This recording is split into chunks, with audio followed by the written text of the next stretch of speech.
your duties towards your husband. What are you supposed to do as a married person for your husband? Now, the Bible admonishes us in the book of Ephesians chapter 5. It says, wives, submit to your husband.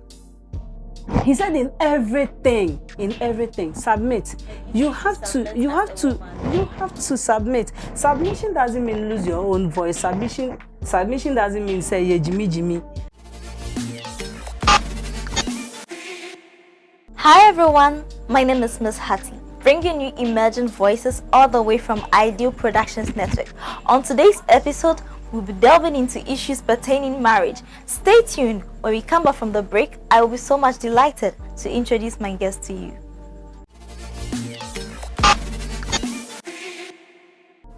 Welcome back from the break. If you're just joining, this is Miss Hattie on the screen, bringing you emerging voices from Ideal Productions Network. Ladies and gentlemen, this very moment my guest is ready. Miss Eva is a student of University of Ghana, coming from Ashaiman. Miss Eva, please you're welcome. Thank you very much for this opportunity, Vanessa. I'm Eva. Like you said, I'm from Ashaiman and a level 300 student of the University of Ghana. I read sociology and political science. Okay, so and I'm also a student leader. So basically, this is just all about me. Okay, so let's get into the main business of today. Let me use you as a yardstick or the case study for today. Let's assume you're a married woman and then you have a husband who you have to submit to biblically and a prophet. Okay, let's assume your prophet instructs you to do something and then your husband is also opposing. What would you do as a married woman? Who would you listen to? Okay. Like you said, assuming I'm single, I'm not married yet. But if I were a married person living with my husband and he opposes something that a prophet has told me that I should do, I'll rather listen to my husband than to listen to the prophet. Your prophet has the eye, has the ears to hear, and your husband in this case doesn't have those gifts. So why would you choose your husband over your prophet? Marriage is different from church. Okay, my marriage and my home are my home, not the church. So my pastor will have a say in my spiritual life and other stuff that have to do with the church. But when it comes to the running of my home, the head of my home is my husband, not my prophet. From what you've said so far, do you really know who a prophet is? Of course I do. Man of God, prophets, I do. They are supposed to provide spiritual guidance to us, advise us in our times of need, and all that. I'm not underestimating the power of prophecy or the fact that prophets don't have a say in marriages. They do, but there should be an extent to which they would go. Can you tell us to which extent that, the kind of boundary they should have when it comes to our marriage? In marriages, most of the time, the little I know, I'm not married, but most of the time, your power as a couple lies with how the two of you are able to solve your issues without a third party coming in. Okay, so if you are married, you should be able to hold things together in your home, and before a third party comes in, whether it's a prophet, your parents, your sisters, they are all third parties in your marriage. Before they come in, maybe assembly baby edruno anu yeshe na chance baby apem na watam o Bible ko. Let me relate this story to you. I was reading The Spirit of Leadership by the late Dr. Miles Munro, and he shared a very interesting thing that happened in his church. So he said he has there is this lady in his church, and he sees the lady come to church all the time but without her husband. So one time he organized a couples retreat, and the lady came and the husband was not with her. So he asked where the husband was, and the lady was like, he didn't come. He was like, why? Where is he? Is he at work? She said, no, he's at home. She asked him, why doesn't he come to church? He said he doesn't want to come to church, and that these prophets are just deceiving us. And I was like, is that what your husband said? Okay, I hear. Go back to your husband in the house. And she said the woman was just staring at him. And he was like, you heard me right. Take your things and go back to your husband. He's your husband. So go back. And so the lady went, and the husband asked, why are you at home? I thought you were at church. He said, my pastor said I should come home. I was like, why? Why? He said, I should come and serve you. I should come and do whatever it is that will make you happy. Then next Sunday, he said after church, he was sitting there, and the lady just came, all smiles. I was like, my husband has come to church. Wow. It was like, really? Oh, he got up, he went to greet her. And then at the point he was talking, he said the man is an elder in his church. Okay? So, imagine if he had kept her, and then this man doesn't, and the reason why the man went to the church was because he has never seen a pastor that will let a woman choose her marriage over the church. Okay, and because of that move by the pastor, the man became a very strong Christian. So then, if you have to listen to your pastor at the detriment of your marriage, there is a problem. Yes, to me, there is a problem. Your duties towards your husband. What are you supposed to do as a married person for your husband? Now, the Bible admonishes us in the book of Ephesians chapter 5. It says, wives, submit to your husband. He said in everything, submit. You have to submit. Submission doesn't mean lose your own voice. Submission doesn't mean say ye Jimmy. Na ukunu kasana aye final. Submission means that when you are talking to your husband, right? If you have a view and you are talking to him, fakasade akrokro nakasa treno. Okay? So that at the end of the day, he will listen to what? To you. Because whether we like it or not, women are very influential in marriages. Wow. In what sense? Yes, women are very influential in that you, the woman, can dictate how your marriage should go if only you submit. Wow. Because, you see, the Bible also admonishes men to love their wives as they love themselves. But is it so easy to love somebody that would disrespect you and be talking to you anyhow? So let me chip in with this question. What if in a certain case, whereby the husband is not giving the wife the maximum love she requires, and then although the woman is doing her best as a wife, to respect, to submit to him, and then she goes to church, alright, she has a prophet who is always there for her, to assist her spiritually, sometimes emotionally, if she will need someone to talk to share something with, but the husband is not giving her that attention. What should a woman do? Like I was saying something that when there's people, men are logical beings. Men don't deal with emotions and all those stuff. There is no man that I know of, unless he's a fool. Like the Bible says, a fool that doesn't learn. No man will not love a woman that submits to him. See, I tell people that choose to be side chicks and all that, Bema on done on worrying unless he be all shower, he wasn't in love with the wife. But a man can be sleeping with another woman and he still loves his wife. Men don't need love to have sex. He can chase you and all that, but he will still cherish that woman. Unless, excuse my language, unless he's a foolish man, no man will see a woman that is so submissive, so dutiful, obedient, respectful, and chase someone outside because of curves.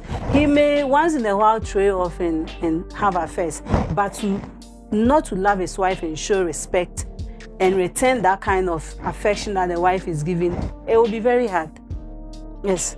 So submission will make your man love you more.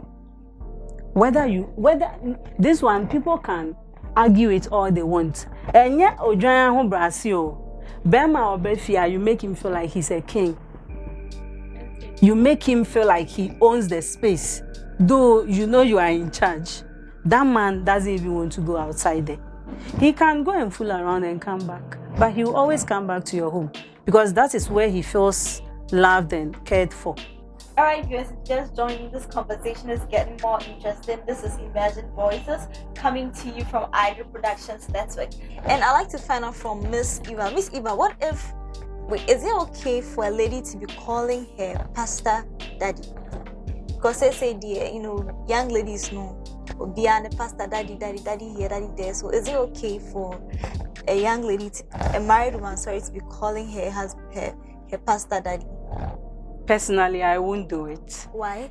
Because I should be addressing my husband as daddy, not my pastor. I should be calling my husband daddy, or my dear, or honey. The pastor has a name. No, but the best I can. Sometimes to give him some level of, honor, some prefer to call their pastor's daddy. Well, daddy, I don't see the honor in daddy. I don't see how daddy gives honor. If I call my pastor, let's say his name is Pastor Mike, and I call him Pastor Mike, me calling him Pastor Mike alone is an honor. But in the church setting, he's your father, he's your head in the church. He's my father, but he's not my daddy. So you mean he doesn't even deserve? It's not a matter of what he deserves. No, it all counts. No, it all counts. It's not a matter father, of what. Your pastor is no, your but head he's in not the my church. daddy. Okay, he's not my daddy. He is my pastor. Okay. He's my spiritual leader. Exactly. My daddy handed me over to my husband, not my pastor. What is the meaning of the word daddy then? Daddy is my father figure. Okay. Of course, in the church, your pastor is your father. He's figure. my father figure, but I won't call him daddy because he's not my daddy. Is it that he doesn't deserve it, my father handed me over to my husband. So if there's anyone that I should be seen as my father and my head, it is my husband, not my pastor. Wow, this is very controversial. Oh, to me, well, I don't know about the others, but to me, daddy it's title is for over, my father everywhere. and my husband. It's everywhere. There's no make it right. Every lady wants to now. Did you see, in the past? Did you see it? You could see that we gave high authority and respect to our spiritual leaders, but we didn't call them daddy. It was just recently in this age of spiritual purpose and men of God elevating themselves to a certain standard that people have chosen to address them as daddy, papa. Papa is okay, yeah, papa is okay. But papa and daddy, what is the difference? Papa is different from daddy. How different? Now daddy no or that no with you. Hey. Is that what you are trying to allow your pastor to? No, I mean, but there are certain things that I spoke to this man of God, and he was like, he doesn't even like it when you are a lady and you are always bowing to him and you always want to impress him and do all those things. He doesn't like it because he feels you are not being real. So the daddy is so personal. It goes to a certain level that it makes you a bit intimate with the person. Really? Yes, it gives you this kind of familiarity, a bit of it that you shouldn't even be having with your pastor. Okay. No matter how close you are with him, you should address him by his name with the title. If it is reverend, you add the reverend to it. And what if it's your spiritual father? He's my spiritual father, so I'll call him Reverend. I'll still call him Reverend Amma. If it's Amma, Reverend Lawrence, whoever, Reverend, or whichever other title they use for him, Doctor, whoever that he has. Yes, I'm okay with that.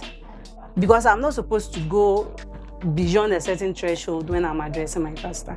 Okay, Miss Eva, what would you do, as a married woman, if your prophet is giving you more attention than your husband is doing? What are you, the woman, doing that is making your husband decide to ignore you? Maybe you are okay. There are people that if I have a problem, even in relationships, I've had experience with relationships. I tell people and myself that if I have a problem and the first person I want to talk to is not the partner I'm dating, there's a problem.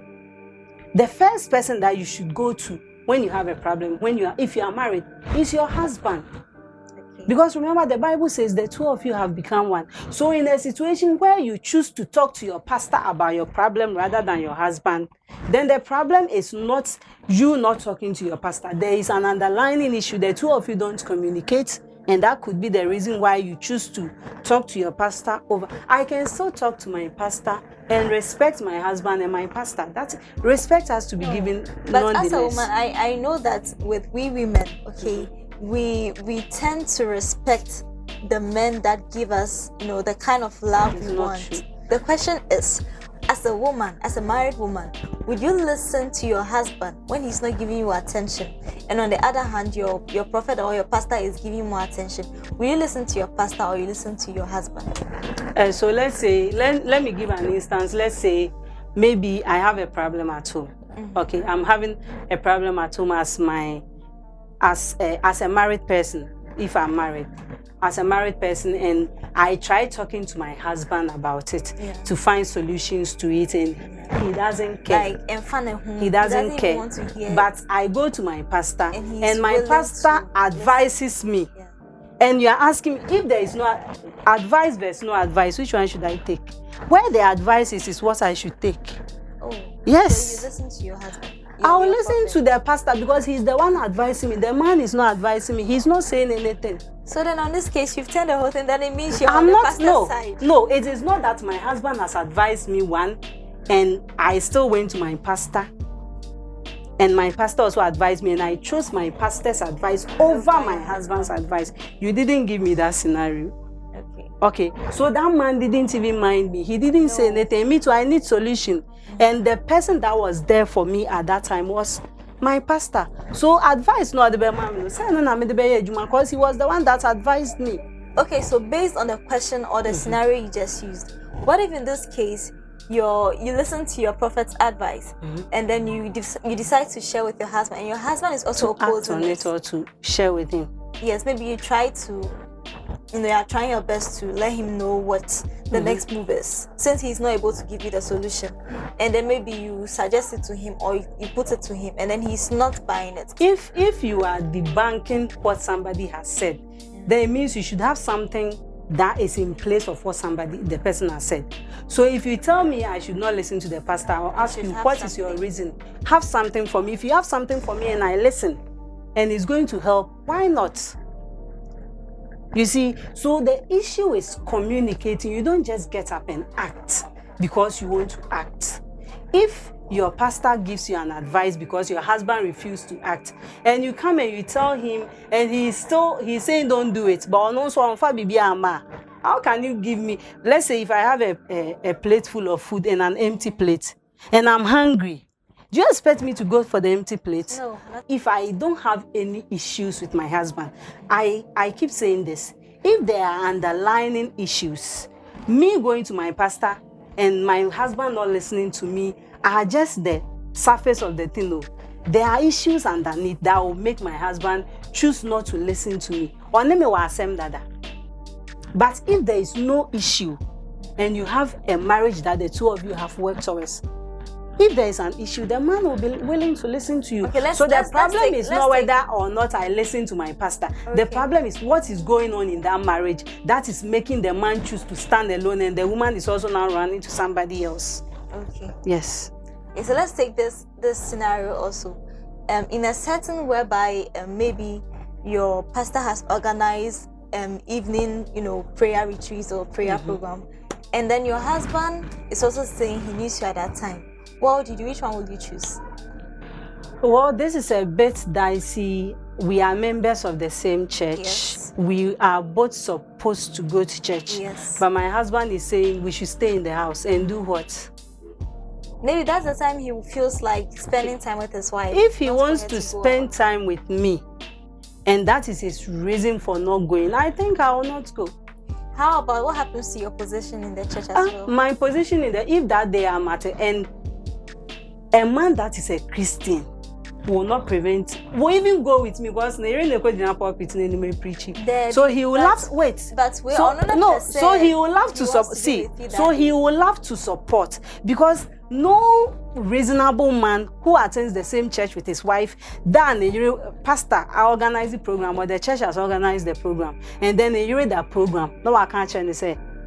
Oh, sorry, no more. No, I can't change. Say, men, sorry. It happens. It won't happen, honestly. It happens. For me, but even if it happens, it won't happen. But if it happens, then that means my husband has a good reason for that. Yes, and I will his stay. reason is I want to spend the time with He wants to spend the time with me. Unless my husband was not a committed Christian to begin with, then he would rather prefer to spend time in the house than to go with his wife to church when the wife has a program. To be committed that very day, you understand and stay home. Yes, if this man always allows me to go to church, despite and you know that men don't really talk about certain things.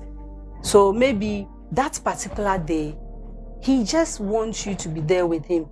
For all you know, he's facing some issue, but he can't even say it. But your presence alone will be okay for him. But your husband is your husband. You always have him at home. I always have him at home, but he doesn't always have that problem. So what if that day he's having that problem? So should I go so that he's home alone and then probably will go to the drinking spot and go and drink and come home? No. I have to sit down with my husband and try to talk to him. What is it? What is happening?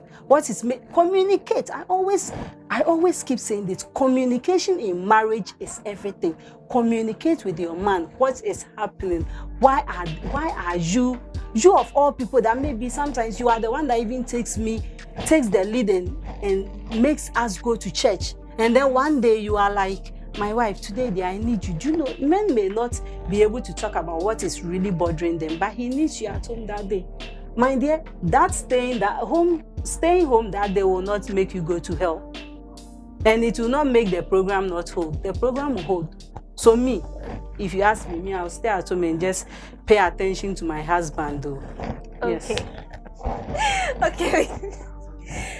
Alright viewers, this conversation is getting more interesting and super exciting, but we are going on a short break. When we come back, we'll be taking our final words from the guest. And this program will never be a success or will never come this far without our director, Mr. Godfrey Biala, aka Sparrow, and Idol Productions. Ladies and gentlemen, we'll be right back. Welcome back from the break. If you just joined in, this is Imagine Voices coming to you from Idol Productions. Ladies and gentlemen, at this moment, we'd like to take the final words from our guest. Miss Eva, this time you shared with us has been very educated. So I'd like you to just wrap up and tell your viewers something little, maybe a word of advice, or probably there are other women going through these challenges. Okay, Vanessa, I'm also very grateful to you. This has been very controversial it's really and exciting, and I feel honored that you had me here. You have me here too. Wow. You see, I am not married and yet, but the little I know about marriage from the friends I've had and my family members. Marriage is a lot of work, and when you are in a marriage, know the battles that you should fight and the battles you shouldn't fight. You see, when there is a problem in a marriage, it is not your partner that you are fighting, it is the problem that you are fighting. And the Bible clearly talks about how the two of you shall become one. So any other person that comes in, I always say it, is a third party. Whether it's a family member, is a pastor, is your parent, everyone, all of them are third parties. So when there are issues in the marriage, the two of you should be able to sit down as a couple, talk about the problem, okay? Communicate, open up to your partner about whatever it is that is happening. Don't go and be seeking solace somewhere. Don't go and be running to the next available person to unload your burdens to. Sit down, pray. See, only Yankopon ya cow. Only wukununtina na mo mpaye. Because you are in this together. The Bible doesn't support divorce. I am not saying I don't support it. I may support it, but it depends on the reason. The Bible is against divorce. So at the end of the day, as Christians, as Muslims, as traditionalists or whatever, do not put anybody above your partner. Whoever they are, they come second to your partner. Make your partner your best friends, because these issues that we are talking about, they don't happen in isolation. If a marriage is thriving and it is going well, you don't need to always be going to someone else to be doing things for you, so that somebody will agree to what a pastor will say and somebody to say that this pastor is not saying the truth. So everything should be in moderation. There is a time that the couple, together, the two of you can listen to your pastor together and apply whatever. Because remember, the main aim is to make sure your marriage is moving. So when you listen to your pastor and you are moving in a direction that will help your marriage to grow, it's bingo. It's a win for the two of you. But where there has to be that chinamenche, where say pastor say, when you say pastor, I can't win so many anywhere. It's unnecessary. So at the end of the day, if the two of you, the Bible also says that how can two move together unless they agree? So make sure that in as much as you have your differences and you are two different people, at least meet yourself halfway, compromise. There is a certain extent you should listen to your pastor. There is a certain extent you should listen to your husband as a man. At the end of the day, nobody should feel like you are cheating him or her out of what he, especially the man, what he has paid for. Your husband is married to you and you are worshiping your pastor. Meanwhile, your pastor is not God. It is God you should worship, not a pastor.